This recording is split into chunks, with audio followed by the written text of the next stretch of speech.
뭐 은행이 마지막 끝이라고 말씀하셨는 것 같은데 그런 것 같아요. 화폐하고 은행하고는 좀 관계가 많죠. 그래서 오늘 제가 여러분들께 말씀드릴 것은 이제 지역 화폐와 이제 은행의 관계성이라고 이렇게 그 명칭을 정했지만 지역 공공은행에 대한 설명을 좀 전반부에 하고 저보다 뭐 더 내용을 잘 아시겠지만 지역 화폐에 대한 약간의 이제 언급과 좀 아이디어성으로 지역 공공은행과 화폐를 어떻게 연계시키면 보다 지역 화폐로서 그다음 지역 공공은행으로서 추구하는 그런 목적을 달성할 수 있을까 하는 거에 대해서 말씀을 드리도록 하겠습니다.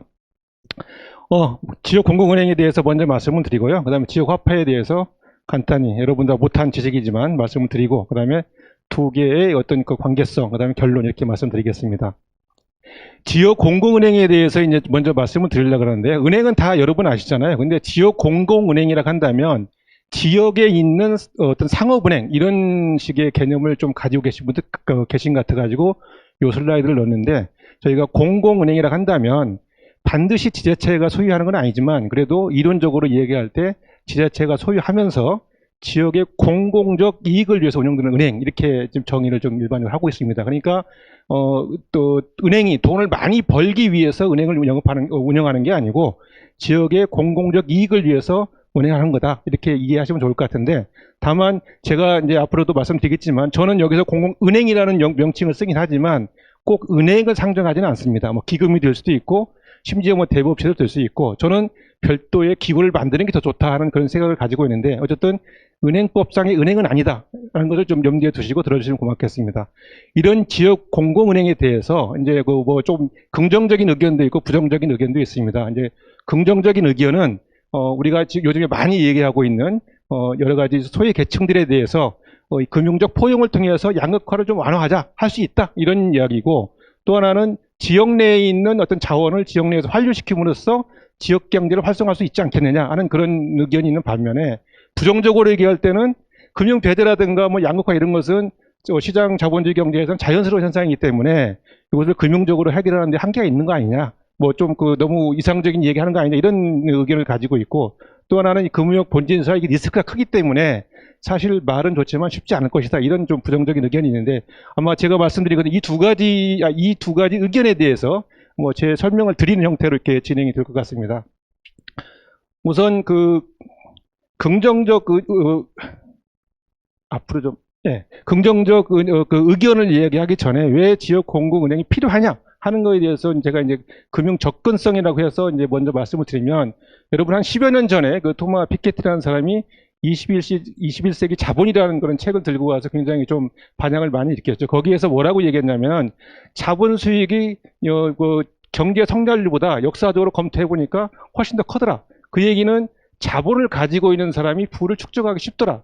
그런 이야기가 되는 겁니다. 근데 이 자본 수익이라고 하는 R이라고 하는 것은 사실은 자산 수익인데 그 자산은 회계학에서 얘기할 때 뭐라고 얘기하냐면 자기 자본에다가 남의 빚, 남의 돈까지를 더해서 내가 운영하는 자산이라고 이렇게 정의할 수가 있는데 내가 비록 이자를 주는 그런 부채를 가지고 있지만 그 자산을 통해서 더 많은 이익을 내기 때문에 결과적으로 기업이 운영이 되는 거고 또 자산이 더 많이 축적이 되는 문제가 될 수가 있을 겁니다. 이 이야기를 우리가 수용한다 한다면 금융 접근성이 높다라고 한다면 자산 소득이 더 늘어나니까 부를 축적하기가 더 쉽다는 그런 얘기가 될 수가 있을 것입니다. 그래서 금융 접근성을 소득의 상위 계층이라든가 또는 소득이 높은 지역에 유리하게 이렇게 금융 접근성에 관련된 제도가 설계되어 있다 한다면 양극화는 확대될 거고 반대로 저소득 계층이라든가 저소득 지역에 접근성을 높일 수 있다 한다면 양극화는 완화되지 않겠느냐 하는 것이 이제 제가 이 부분에서 말씀드릴 내용인데 한 장 넘겨주시죠. 예. 이 실제로 제가 여기 인천 대학교 후기산업사 연구소하고 같이 인천 지역에 있는 소상공인들의 설문조사를 해본 결과 한 26% 정도가 은행에서 아예 대출을 못 받고 있다 이런 대답을 했습니다. 그러니까 이 26% 정도가 뭐 금융 소유 계책을 할 수 있겠죠. 그럼 이분들 어떻게 대응을 했느냐? 한 60% 정도는 내 친척이나 지인한테 돈을 빌리거나 대부업체한테 돈을 빌렸다 이렇게 얘기하고 있습니다. 이것은 뭐냐면은 금융 비용을 은행보다는 훨씬 더 많이 부담하고 있다는 거죠. 많이 벌어도 이자를 많이 주니까 일단은 비용을 많이 쓴 거니까 당연히 이제 소득이 줄어드는 그런 문제가 될 수 있겠죠. 또 다른 한 40% 가까이 되시는 분들은 그 사업 규모를 아예 축소했거나 아니면은 유상거래로 대응을 했다. 이것은 자기가 사업을 더 크게 해가지고 소득을 좀 넓힐 수 있는 기회 자체가 일단 잃어버린 그런 문제가 될 수 있겠죠. 그러니까 금융 접근성 문제가 결국은 이렇게 우리가 막연하게 느낄 수도 있지만 이런 통계를 봄으로써 뭐랄까요, 부를 축적하는데 또 이 양극화를 해소하는데 얼마나 의미가 있느냐 하는 것을 다시 볼 수가 있을 것 같습니다. 그런데 이렇게 접근성에 뿐만이 아니고 실제 은행에 가서 대출을 받는다 하더라도 무슨 문제가 있냐 하면은 시중은행들은 대부분 시장형 금융 방식으로 이제 그 대출 결정을 하죠. 이제 시장형 금융 방식으로 하는 것들이 여러분 잘 익숙하지 않을 분들 계시겠습니다만 간단하게 하면은 신용평가, 신용평점, 신용등급 이거에 의해서 대출을 해줄 거냐 말 거냐를 결정하고 대출을 한다면 얼마 해줄 거냐, 이자율을 얼마 할 거냐 이런 것을 결정하는 시스템입니다. 근데 그 신용평점이 대부분 다 고소득층, 자산이 많은 사람들, 직업이 좋은 사람들 이런 사람들한테 이제 유리하게 좀 설계가 돼 있다 보니까 그렇지 않은 분들은 지금 2.3배 내지 3.8배 정도의 그 금리 차이를 보면서 은행이 대출 쓰고 있다는 겁니다.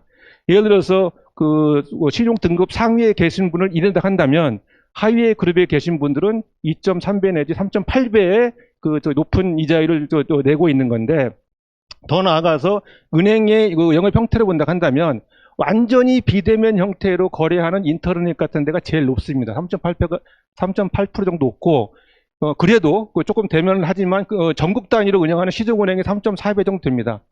지방은행도 역시 이 시장형 금융 방식으로 영업을 하지만 지역이라는 좁은 좀 틀에 있기 때문에 그런지 모르겠습니다만 어쨌든 시중은행이나 인터넷은행보다는 더 낮은 상태의 금리 차이를 보이고 있더라 하는 것이 지금 그 숫자로 나와가 있는데 이 부분은 우리가 이제 이른바 얘기하는 관계형 금융이라고 하는 것과 좀 연계시켜서 좀 시사하는 바가 있다라고 생각이 되고 지역의 은행을 좀 설립할 필요가 있다 하는 것에 대한 하나의 시사점이 될 수 있을 것 같습니다. 네, 다음으로요. 그 다음에 이제 금융 서비스 이용 결정자의 이용자 결정 문제라고 제가 이제 제목을 붙였는데요. 아까 말씀드린 것처럼 신용 등급에 의해서 결정을 하고 있습니다. 지금 대부분. 근데 이 신용 등급을 사용하는 이유가 뭐냐? 대부분 효율적이다, 객관적이다 이런 걸 강조하면서 많이 사용을 하고 있습니다. 근데 지금 현재 신문에 나온 이야기니까 제가 만든 얘기가 아니고 다른 우리 정책 금융기관에서 낸 보도자료에 의하면 신용 등급을 어떻게 관리할 것인지에 관련된 컨설팅을 한 2개월 정도 받으면 신용 평점이 한 30.8, 최고 한 400점 정도가 높일 수가 있다 하는 얘기입니다. 이게 과연 정당한, 정확한 그런 효율적인 그런 신용 등급 체계냐, 신용 평가를 하는 것이 맞느냐 하는 것을 우리가 조금 생각해 볼 수 있는 내용인데 이런 측면에서 우리가 지금 탈공동체라든가 또는 효율적 어떤 규제에 의해서 이런 신용 등급에 의해서 금융 서비스를 하고 있는데 우리 공동체 중심의 어떤 의사결정을 할 수 있는 틀을 만든다면 어떻게 했느냐 하는 이야기입니다. 그런 부분에 단초가 될 수 있는 부분이 지역 신협과 직장 신협에 대한 수익률을 비교해 보면 지역 신협이 0.33%의 자산 수익률을 보이고 있는데 비해서 직장 수익률은 0.94%의 수익률을 보이고 있습니다. 이 두 가지를 시장형 금융과 관계형 금융으로 나누기에는 좀 무리가 있습니다. 그것만 가지고 이 두 효과가 이렇게 차이가 있다라고 설명하기엔 무리가 있는데 어쨌든 잘 알고 있는 사람끼리 서로 금융을 했었을 때 훨씬 더 수익이 날 수도 있다 하는 하나의 이제 단초로서 여러분들한테 이런 자료를 제시해드리고 우리 공동체에서 금융 의사결정을 서로 잘 알고 있는 상태에서 의사결정을 한다면 오히려 더 부도율이 낮을 수도 있다 하는 하나의 반증으로서 설명을 드리는 자료가 되겠습니다. 예. 지금까지는 이제 어떻게 이제 금융 소외자에 관련 것을 좀 완화시킬 거냐 하는 부분을 말씀드렸다 한다면 이제 지역 공공은행의 기능 중에서 지역의 발전을 좀 도모해 볼 수 있는 방법이 없겠느냐 하는 거에 관련된 내용인데 지역 자원의 역외 외출 문제입니다. 지금 통계 자료를 보시면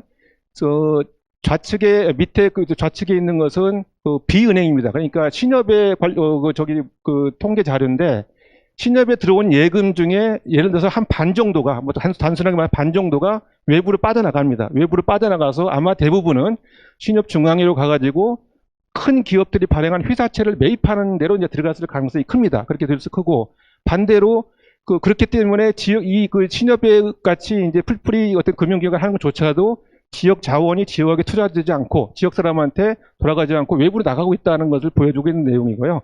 또한 반대로 예금은행들, 우리가 말한 시중은행들 같은 경우에는 거꾸로 예금이 더 적습니다. 대출을 많이 받고 있다는 얘기가 되는데, 그러면은 외부에서 돈이 많이 들어왔네 이렇게 생각할 수가 있는데, 이 돈이 이 지역 내에서 다시 예금으로 들어와 있지 않고 예를 들어서 소비하는 데 쓰여져 가지고 외부로 빠져나가고 있다는 겁니다. 이게 이제 포스트 케인즈학파에서 말하는 이제 설명 방법인데, 예를 들어서 여기 대전 지역에 어떤 큰 기업이 있어서 대출을 서울에 있는 자본으로부터 받았다 하더라도 그 기업이 여기에 종업원들한테 월급을 주고 또 이 지역에 있는 협력업체한테 돈을 뿌려서 계속 돌아간다 한다면 여기 누군가 예금으로 남아 있어야 되는데, 그렇지 못하고 서울에 있는 그런 기업한테 다시 물건을 사는 구조가 되는 그런 거 아니냐, 이런 그 해석을 지금 할 수가 있다는 이야기입니다. 그래서 금융자원의 여기 요출이 심한데, 예, 다음으로요.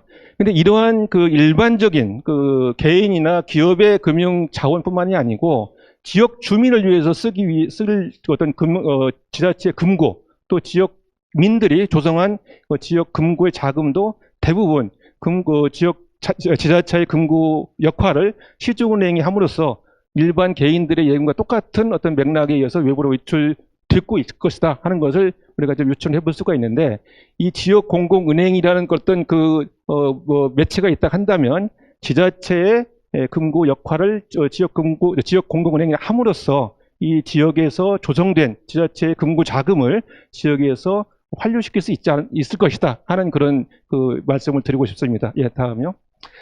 그리고 또 하나는 이제 우리 조복현 교수님께서 이제 많이 강조하시는 내용인데요. 대표적인 지역 공공은행의 미국 노스다코타 은행에 대해서는 나중에 설명을 드리고요. 지역에 있어서 지금 금융 정책이 사실상 없는 상태입니다. 그래서 지방자치법에 의해서 아예 그냥 금융 정책을 할 수 없다라고 이렇게 되어 있는데, 지역 경제의 실정에 맞게 또는 특성에 맞게 금융 정책을 해야 될 것도 있을 건데 그러지 못한 부분이 지금 많이 있는 거고, 그 외에 지역의 재정을 쟁여해서 뒷받침해 줄 만한 그런 기관도 없는 상태다. 이렇기 때문에 지역 공공은행이 필요하다라고도 볼 수가 있을 것 같습니다. 예, 다음으로요. 예. 이제 정리해서 말씀드리면 지역 공공은행이 왜 필요하냐?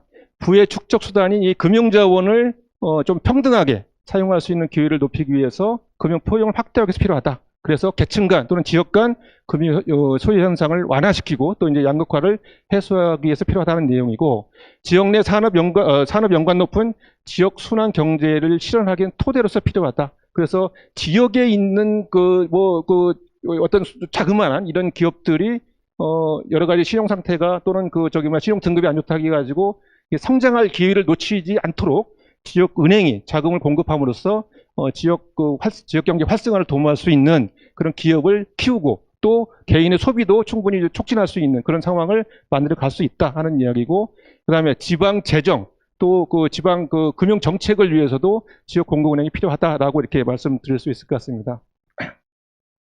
반대로 이제 회의적인 의견에 대해서 조금 제 의견을 말씀드리면, 아까 말씀드린 것처럼 금융산업 본질 때문에 신용량이 많기 때문에 이 배제 현상은 어쩔 수가 없다. 이것도 일리가 있는 얘기고요. 특히 이제 많이 말씀하시는 부분이 예금자나 투자자를 보호해야 되기 때문에 이런 금융 배제를 우리가 좀 감수할 수밖에 없는 거 아니냐, 이런 이제 의견들을 좀 많이 이야기하고 있는데, 이 부분은 우리가 아까 말씀드린 것처럼 꼭 은행을 상정할 필요는 없습니다. 예금을 안 받고도 충분히 할 수 있는 방법이 있으니까 그런 방법을 찾아가는 걸로 우리가 이 문제를 해소해야 된다는 이야기고, 정치 도구화가 될 가능성이 크다. 그래서 정치의 어떤 유력 인사가 이 조직을 자기 마음대로 좌지우해가지고 부실시킬 것이다. 이런 이야기도 굉장히 많습니다. 근데 그 부분도 역시 다른 사례에서도 이제 말씀드리겠지만 우리나라가 그 정도는 아니지 않느냐 생각이 듭니다. 제 생각으로는요. 그 다음에 또 하나는 지금 현재 금융 어떤 서비스가, 그 다음에 금융기관들이 굉장히 복잡하게 여러 가지 서비스를 많이 제공하기 때문에 초기 자본이 엄청나게 들어갈 건데 그걸 투입하면서까지 필요하겠느냐, 효용성이 있겠냐, 이런 이야기도 있습니다. 근데 제 생각에는 금융기관들이 제공하는 서비스에 많은 것을 다 할 필요는 없다고 저는 생각합니다. 우리가 지금 필요로 하는 것만 하면 되는 거고, 나중에 또 혹시 여러 개 생긴다 한다면 조금 더 확대시키는 것까지는 모르겠지만, 처음부터 너무 이렇게 어렵게 접근할 필요는 없겠다 하는 그 말씀을 드리는데, 예, 다음에요. 요 표로 이제 설명을 드리면, 좌측에 있는 그 고객층으로 본다 한다면 제일 밑에 있는 특정 고객만을 대상으로 하는 경우와 이제 일반 고객, 위에 있는 일반 고객을 하는 건데, 이 지역적으로 뭐 지역이 넓어갈수록 당연히 뭐 비용이 많이 들어가겠죠. 뭐 여러 가지 또 그 시설 투자도 해야 될 것이고 리스크 관리도 해야 될 거 여러 가지 많을 겁니다. 우측으로 X축 같은 경우에는 은행 업무입니다. 그래서 대부분 예금, 대출, 뭐 지급결제은행 이런 것들이 이제 은행 업무인데, 제가 생각할 때는 예금과 그 예금 업무를 시작하면은 아무것도 얘기가 지금 진전될 수가 없습니다. 예금자 보호라는 여러 가지 문제 때문에. 지급결제도 마찬가지입니다. 그래서 저는 이 부분은 아예 논하지 말자. 오히려 대출, 필요한 범위 내에서 대출해 주는 것. 그 다음에 지자체 금고자금 관리. 그 다음에 지금 제가 말씀드릴 금고 관리 하나로도 볼 수 있는데, 지역화폐 예치금에 대한 관리와 그걸 활용하는 것. 여기까지 해서 그리고 고객을 특정 고객, 뭐 이게 기초단체 지역의 전체 그 주민으로 할 수도 있겠지만 어쨌든 간에 특정 고객을 한다면 훨씬 더 접근성 높게 우리가 이 그 지역 공공은행에 대한 논의를 할 수 있지 않겠냐 하는 측면에서 이렇게 좀 범위를 축소해야 된다 이렇게 말씀드리고 싶습니다. 예, 다음이요. 아시는 분들은 뭐 많이 있으실 겁니다. 미국의 노스다코타라고 하는 은행이 있습니다. 이 은행이 지역 공공은행의 하나의 어떤 전형처럼 많이들 얘기 되고 있는데, 1919년도에 설립이 돼서 지금까지 굉장히 잘 운영되고 있는 회사입니다. 지배 구조가 이제 그 주지사라든가 이렇게 선출직뿐만 아니고 뭐 여러 전문 자문위원이라든가 집행위원 같은 여러 가지 조직들에 대해서 중층적으로 이렇게 그 관리가 되고 있는 것 같고, 그 시의회 이제 뭐 예산 통제도 주의회 통제도 받고 있는 그런 구조이기 때문에 지금까지 어떤 아까 우려하는 분들이 말씀하시는 정치인의 도구로서 소멸하지 않고 계속 버티고 있는 것 같습니다. 그리고 또 하나는 주의 금고 역할을 지금 하고 있습니다. 그래서 각종 세금과 요금을 주 정부가 그리고 이제 주 정부 기관의 자금 모두 관리하고 있고요. 다만 예금은 실질적으로 받지 않는 거나 마찬가지고요. 주로 대출 업무를 많이 하고 있는데 학자금 대출이라든가 이런 주택담보에서 제한적으로 하고 있고, 그다음에 그 지역의 중앙은행과 같은 역할을 해서 지역에 있는 은행이라든가 신협 같은 데다가 유동성 지원하는 업무까지 이렇게 하고 있고, 더 나아가서 이제 주 정부의 재정관리 지원 업무까지 하고 있는 상태입니다. 이게 하나의 전형이라고 할 수 있고요. 지금 현재 지역 공공은행에 대해서는 미국이라든가 국내에서는 여러 가지 논의가 있습니다. 근데 뭐 구체적으로 이렇게 획기적인 어떤 진전된 논의는 없는 것 같고, 은행법이라든가 은행법상 은행이라든가 여러 뭐 신협, 새마을금 여러 가지 형태에 대해서 얘기하고 있는데, 제가 생각할 때는 다 현실적으로 좀 어렵다고 생각을 하고요. 오히려 새로 법을 제정해서 하는 게 더 맞지 않느냐 하는 게 제 개인적인 생각입니다. 그러나 이런 어떠한 형태를 가질 거냐보다 더 중요한 것은 어떻게 자금을 공급할 거냐. 시장형 금융이 아니고 관계형 금융으로 어떻게 할 거냐, 이런 부분들을 고민하는 것이 더 어려운 일이 아닌가 그런 생각을 좀 갖습니다. 다음으로 또 계속 넘겨주시죠. 예. 시간이 없다 그러시네요. 좀 앞으로요. 지역화폐에 대해서는 여러분보다 제가 더 잘 모를 것 같습니다. 모를 것 같은데, 제가 앞서 설명한 분들 계시고 해서 간단하게 제가 말씀드리는 요지와 연관된 것을 말씀드리면, 화폐적 측면과 언어적 측면이라고 이렇게 설명을 하더라고요. 화폐적 측면은 이제 법정 화폐처럼 이제 가치를 유통시키는 그런 부분인데, 언어적 측면은 뭐 커뮤니케이션이라든가 공동성, 상호 부조 이런 것들을 강화하기 위한 어떤 기능이라고 합니다. 근데 브리스톨 파운드의 사무국 직원이 이런 얘기를 했더라고요. 지역화폐가 전문가 그룹이나 특정 그룹에만 사용한다 한다면 정체기가 돌아간다. 그래서 이게 좀 파급력이 없다. 그런 얘기를 했다 그러고, 그리고 지금 현재 아까 앞서 발표하신 분들도 마찬가지지만 지역사랑 상품권이 단기에 한 번 쓰고 말다 보니까 지역 화폐로서의 어떤 승수효과 같은 게 적다. 그 다음에 인센티브가 안 주니까 유지가 어렵다. 이런 측면에 설명을 하셨는데, 그런 부분에 초점을 맞춰서 제가 이제 대안적인 하나의 의견을 좀 말씀드리는 형태로 보고하도록 하겠습니다. 넘기도록 하죠. 이 지역화폐 종류를 여러분도 잘 아실 것 같습니다. 제가 말씀드릴 포인트만 말씀드리기 위해서 예시하는 겁니다.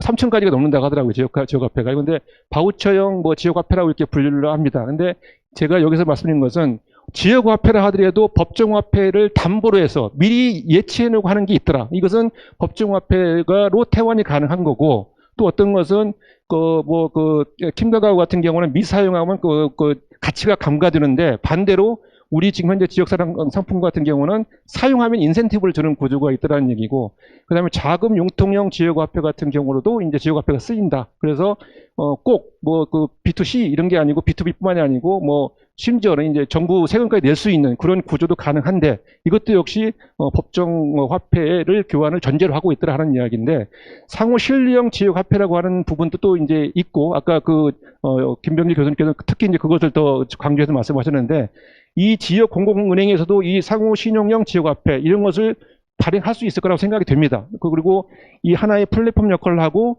더 세분화되어 있는 그런 지역 단위에 또는 공통체 단위의 화폐를 발행할 수 있을 거라고 생각이 드는데, 오늘 제가 말씀드릴 부분은 이 상호 신뢰형 부분은 다 빼겠습니다. 그것까지 하려면 너무 복잡할 것 같아서요. 네, 넘겨주시죠. 그래서 제가 주로 말씀드리려고 하는 부분은 이 화폐적 측면에 대해서만 공공은행과 연결시켜서 이렇게 말씀드리려고 하는데, 요 지금 앞에 위에 있는 부분이 이제 상반기에 있는 것이 제가 말씀드린 게 거의 다인 것 같습니다. 자, 지역 화폐를 지역 공공은행이 발행을 합니다. 근데 지역 공공은행만 발행하는 게 아니고 개인도 기업도 지자체도 발행하게 하자 하는 겁니다. 근데 지역 공공은행 외에 발행을 하는 사람들은 미리 예치금을 납부해야 되고, 아니면은 예치금 없는 사람들은 지역 공공은행이 보증선 범위 내에서만 발행하자 하는 겁니다. 이것은 왜 그러느냐면은 법정화폐로서의 태환이 가능하도록 하게 해서 유통성을 높이자, 안정성을 높이자 하는 그런 측면에서 이제 이것을 강조해서 말씀드린 거고, 이렇게 했었을 때 지역 공공은행이 발행한 그 화폐가 여러 거래에서 다 쓸 수 있을 것이다. 앞에서 제가 말씀을 생략드리는데, 제가 말씀드리는 지역 화폐의 어떤 특징, 방향성 세 가지는 어떻게 하면은 많은 양을 발행하고 여러 사람들이 발행할 수 있게 하느냐 하는 거 하나 하고, 어떻게 하면은 여러 거래에서 많이 쓰게 할 수 있을 것이냐 하는 것이 이제 초점이 좀 맞춰져 있는 상태입니다. 그래서 지금 현재 여기서 말씀드린 것처럼 지역은행뿐만이 아니고 어떤 개인 경제 주체들도 다 지역 화폐를 발행할 수 있도록 하되, 그거에 대한 신뢰성을 어떻게 높일 것이냐 하는 것이 이제 뒤에서 설명드릴 내용입니다. 밑에 부분은 이제 뒤에서 상세히 말씀드릴 것들도 상략하고요. 다만 이것은 정책적인 제안으로서 말씀드리는 거니까 제 아이디어라고 이해를 해주시면 감사하겠습니다. 지역 화폐를 발행할 때 바우처형 지역 화폐일 경우는 아까 말씀드린 것처럼 이제 대부분 법정 화폐를 맡기고 이제 화폐를 발행하고 있죠. 우리 이제 한발페이도 그렇게 하는 거 있는데, 이 법정 화폐를 발행하기 지역 화폐를 발행하기 위해서 받은 이 지역 법정 화폐를 활용해 보자 하는 겁니다. 아까 홍성군에서 말씀하신 도토리하고도 비슷한 개념입니다. 일반 지역 주민들이 공공은행에다가 지역 화폐 발행 대금을 예치금을 예치하고 화폐를 발행하면은 그게 결제되는 기간이 있을 겁니다. 그 금액을 가지고 지역 소외계층한테 대출을 해주는 겁니다. 근데 대출을 해줄 때 지역 공공은행 지역 공공은행이 현금 법정화폐를 주는 게 아니고 지역 화폐를 주는 겁니다. 그리고 여기서 또 하나 이제 특징이 나오는데, 이게 좀 빨리 하려는 게 더 안 되네요. 금융 소외계층이 화폐를 쓰지 않으면 이자를 내지 않는 구조입니다. 이자를 내지 않고 화폐를 써도 이자를 안 냅니다. 이 화폐가 전전 유통하다가 지역 공공은행에 돌아와가지고 법정화폐로 교환이 될 때, 이때부터 지역 소상공인들이 이자를 부담하는 구조입니다. 이것을 어렵게 생각하지 마시고요. 여기 지금 또 슬라이드에 나와 있습니다. 자기합수표, 은행들이 발행하는 자기합수표라고 생각하시면 됩니다. 자기합수표를 제가 끊어가가지고 제가 다른 가게에서 썼을 때 은행에 있는 돈이 어디 나가는 게 아니지 않습니까? 그냥 그대로 있습니다. 그러나 자기합수표는 화폐와 같이 유통이 되면서 거래를 형성시키고 있거든요. 그런 개념으로 생각하시면 될 겁니다. 그래서 그런데 그렇게 유통이 되려면은 뭐가 필요하냐? 믿음이 필요하잖아요. 이게 부도가 안 난다는 믿음이 필요해야 되기 때문에 지역 공공은행이 발행을 하거나 보증을 쓰거나 이렇게 해야 된다 하는 이야기입니다.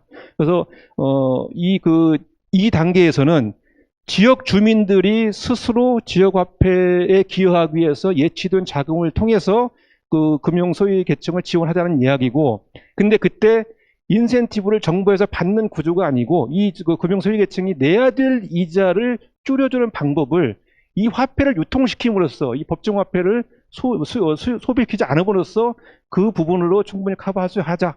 인센티브를 그걸 하자. 이런 아이디어가 되겠습니다. 다음요. 이것은 소상공인들이라든가 지역 중소기업인들이 발행하는 방법입니다. 지역 공공은행들이 지역 소상공인이나 지역 중소기업인들이 지역 화폐를 발행해서 자기가 매입대금이라든가 직원 월급을 줄 것을 주면 됩니다.